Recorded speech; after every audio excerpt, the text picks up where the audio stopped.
Chapter 9. How they discovered something worth knowing. The others admitted afterward that Jill had been wonderful that day.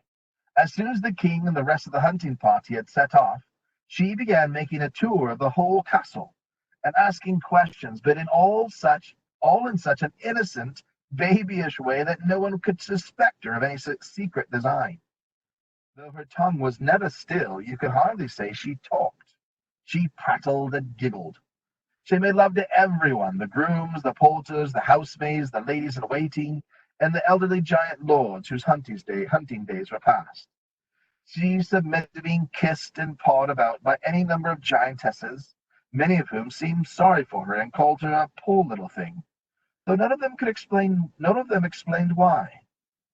She made especial friends with the cook, and discovered the all-important fact there was a scullery door which let you out through the outer wall, so that you did not have to cross the courtyard or pass the great gatehouse.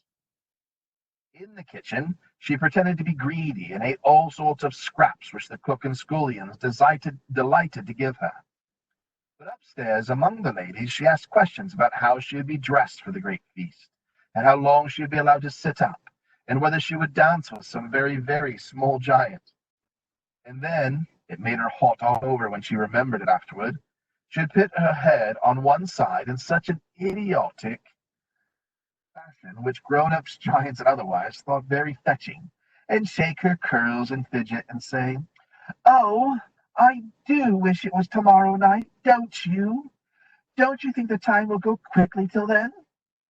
And all the giantesses said she was a perfect little darling, and some of them dabbed their eyes with enormous handkerchiefs, as if they were going to cry. "The dear little things at that age," said one giantess to another. "It seems almost a pity." Rob and Polyglum both did their best, but girls do that kind of thing better than boys, and even boys do it better than marshmallows.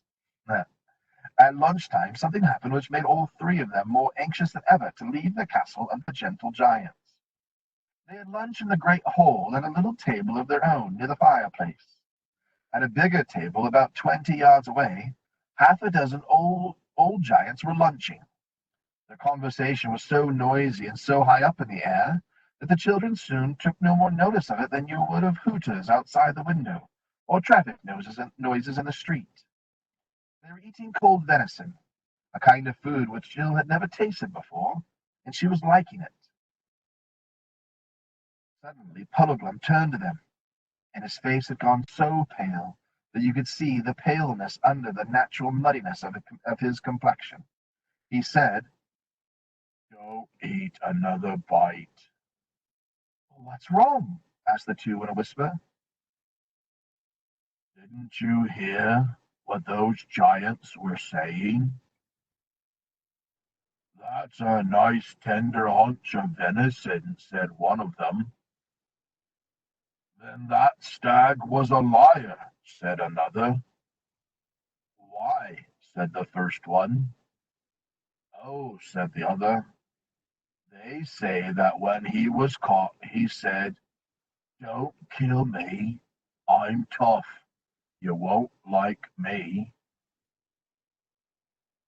For a moment Jill did not realize the full meaning of this, but she did when Scrub's eyes opened wide with horror, and he said, "So we've been eating a talking stag?"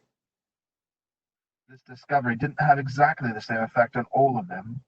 Jill, who was new to that world, was sorry for the poor stag, and thought it rotten of the giants to have killed him. Scrub, who had been in that world before and had at least one talking beast as his dear friend, felt horrified, as you might feel about a murder. But Puddleglum, who was Narnian born, was sick and faint, and felt as you would if you found you had eaten a baby.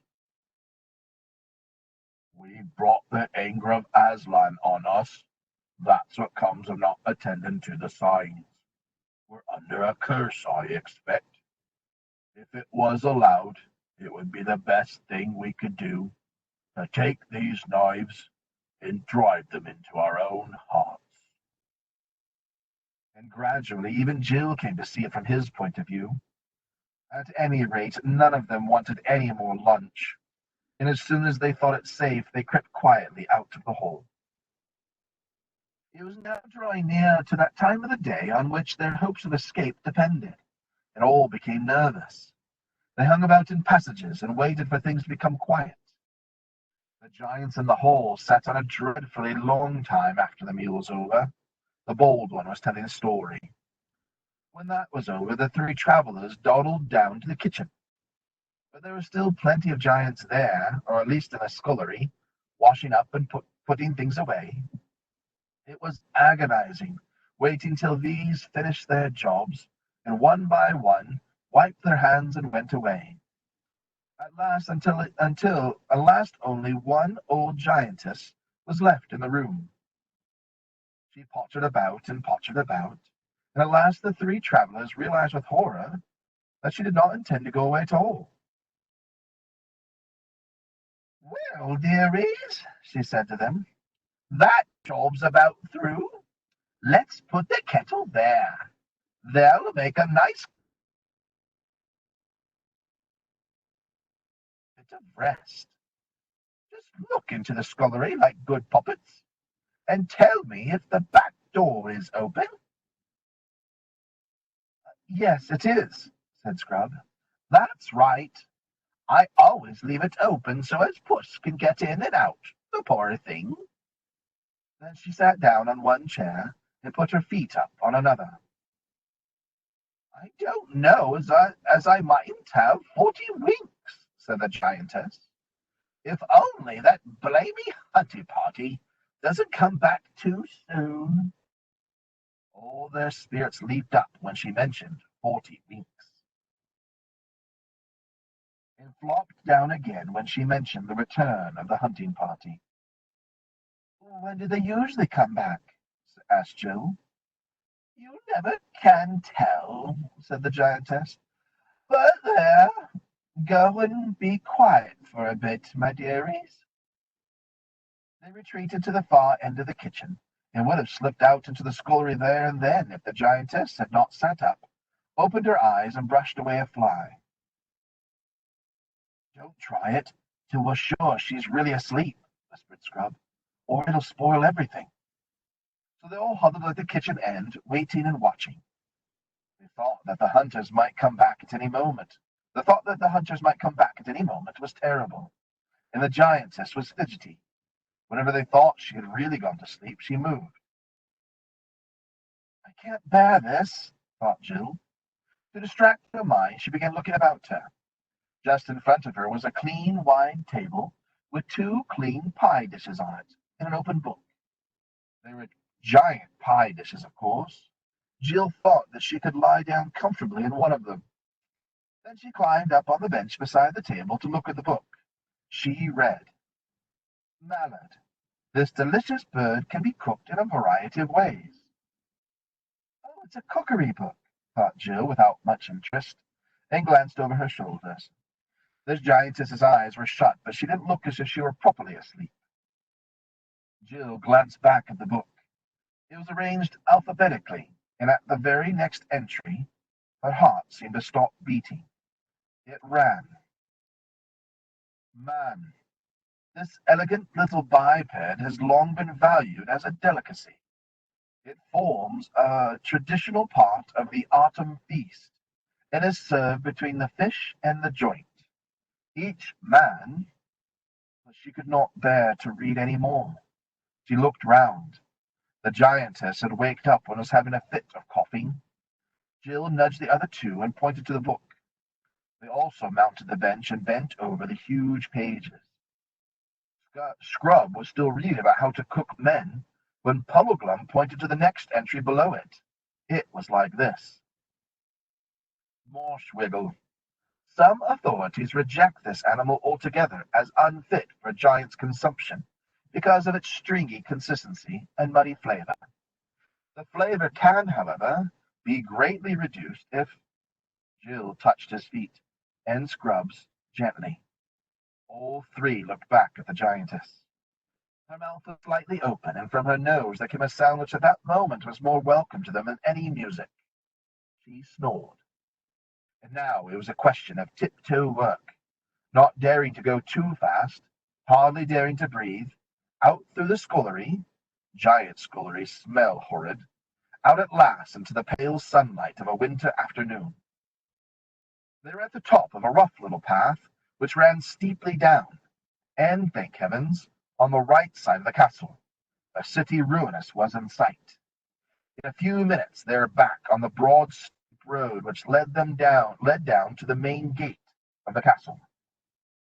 They were also in full view from every single window on that side. If it had been one or two or five windows, there'd be a reasonable chance that no one might have looked out. But there were nearer 50 than 5. They now realized, too, that the road on which they were, and indeed all the ground between them and the city ruinous, didn't offer as much cover as would hide a fox. It was all coarse grass and pebbles and flat stones. To make matters worse, they were now in the clothes that the giants had provided for them last night, except Puddleglum, whom nothing would fit. Jill wore a vivid green robe, rather too long for her, and over that a scarlet mantle fringed with white fur. Scrub had scarlet stockings, and blue tunic and cloak, a gold-hilted sword, and a feathered bonnet. "Nice bits of color you two are," muttered Puddleglum. "Show up very prettily on a winter day. The worst archer in the world couldn't miss either of you if you were in range. And talking of archers, we'll be sorry not to have our own bows before long, I shouldn't wonder. Bit thin, too, those clothes of yours, are they?" "Yes, I'm freezing already." A few minutes ago, when they had been in the kitchen, she had thought that if only they could once get out of the castle, their escape would be almost complete. She now realized that the most dangerous part of it was still to come. "Steady, steady," said Puddleglum. "Don't look back. Don't walk too quickly. Whatever you do, don't run. Look as if we were just taking a stroll. And then, if anyone sees us, he might, just possibly, not bother. The moment we look like people running away, done." The distance to the city ruinous seemed longer than Jill would have believed possible, but bit by bit they were covering it. Then came a noise. The other two gasped. Jill, who didn't know what it was, said, "Well, what's that?" "Hunting horn," whispered Scrub. "Don't run even now," said Puddleglum. "Not till I give the word." This time Jill couldn't help glancing over her shoulder. There, about half a mile away, was the hunt, returning from behind them on the left. They walked on. Suddenly a great clamor of giant voices arose. Then shouts and hollers. "They've seen us. Run," said Puddleglum. Jill gathered up her long skirts, horrible things for running in, and ran. There was no mistaking the danger now. She could hear the music of the horns, and she could hear the king's voice roaring out, "After them! After them, or we'll have no man pies tomorrow!" She was last of the three now, cumbered with her dress, slipping on loose stones, her hair getting in her mouth, running pains across her chest. The hounds were much nearer. Now she had to run uphill, up the stony slope which led to the lowest step of the giant stairway. She had no idea what they would do when they got there, or how they would be any better off even if they reached the top. But she didn't think about that. She was like a hunted animal now. As long as the pack was after her, she must run till she dropped. The marsh river was ahead. At last he came to the lowest step. As he came to the lowest step, he stopped, looked a little to his right, and all of a sudden darted into a little hole, or crevice at the bottom of it. His long legs, disappearing into it, looked very much like those of a spider. Scrub hesitated, and then vanished after him. Jill, breathless and reeling, came to the place about a minute later. It was an unattractive hole, a crack between the earth and the stone about 3 feet long and hardly more than a foot high. You had to fling yourself flat on your face and crawl in. You couldn't do it so very quickly either. She felt sure that a dog's teeth would close on her heel before she got inside. Quick, quick, stones, fill up the opening, came Puddleglum's voice in the darkness beside her. It was pitch black in there, except for the gray light in the opening by which they had crawled in. The other two were working hard. She could see Scrub's small hands in the Marsh Wiggle's big frog-like hands, black against the light, working desperately to pile up stones. Then she realized how important this was, and began groping for large stones herself, handing them to the others. Before the dogs were baying and yelping at the cave mouth, they had it pretty well filled, and now, of course, there was no light at all. "Father in, quick," said Puddleglum's voice. "Let's all hold hands," said Jill. "Good idea," said Scrub. But it took them quite a long time to find one another's hands in the darkness. The dogs were sniffing at the other end of the barrier now. "Try if we can stand up," suggested Scrub. They did, and found that they could. Then Puddleglum holding out a hand behind him to Scrub, and Scrub holding a hand out behind him to Jill, who wished very much that she was the middle one of the party and not the last, they began groping, with their feet and stumbling forward into the darkness. It was all loose stones underfoot. Then Puddleglum came up to a wall of rock. They turned a little to the right and went on. There were a good many more twists and turns. Jill now had no sense of direction at all, and no idea where the mouth of the cave lay. "The question is," came Puddleglum's voice out to the darkness ahead, "whether taking one thing with another, wouldn't be better to go back, if we can, and give the giants a treat at that feast of theirs, instead of losing our way in the guts of a hill where, 10 to 1, there's dragons and deep holes and gases and water and oh, hey, let go! Save yourselves! I. After that, all happened quickly. There was a wild cry, a swishing, dusty, gravelly noise, a rattle of stones, and Jill found herself sliding, hopelessly sliding, and sliding quicker every moment down a slope that grew steeper every moment. It was not a smooth, firm slope, but a slope of small stones and rubbish. Even if you could have stood up, it would have been no use. Any bit of that slope you had put your foot on would have slid away from under you and carried you down with it. But Jill was more lying than standing, and the farther they all slid, the more they disturbed all the stones and earth, so that the general downward rush of everything, including themselves, got faster and louder and dustier and dirtier. From the sharp cries and swearing of the other two, Jill got the idea that many of the stones she was dislodging were hitting Scrub and Puddleglum pretty hard. And now she was going at a furious rate and felt sure she'd be broken to bits at the bottom. Yet somehow they weren't. There were a mass of bruises, and the wet, sticky stuff on her face appeared to be blood. And such a mass of loose earth, shingle, and larger stones was piled up round her, and partly over her, that she couldn't get up. The darkness was so complete that it made no difference at all whether you had your eyes open or shut.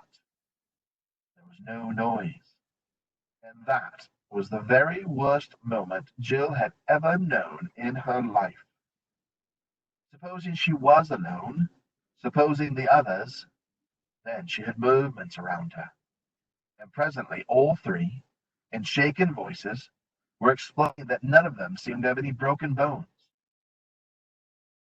"We could never get up that again," said Scrub's voice. "And have you noticed how warm it is?" said the voice of Puddleglum. "That means we're a long way down. Might be nearly a mile. No one said anything. Some time later, Puddleglum added, "My tinder box is gone."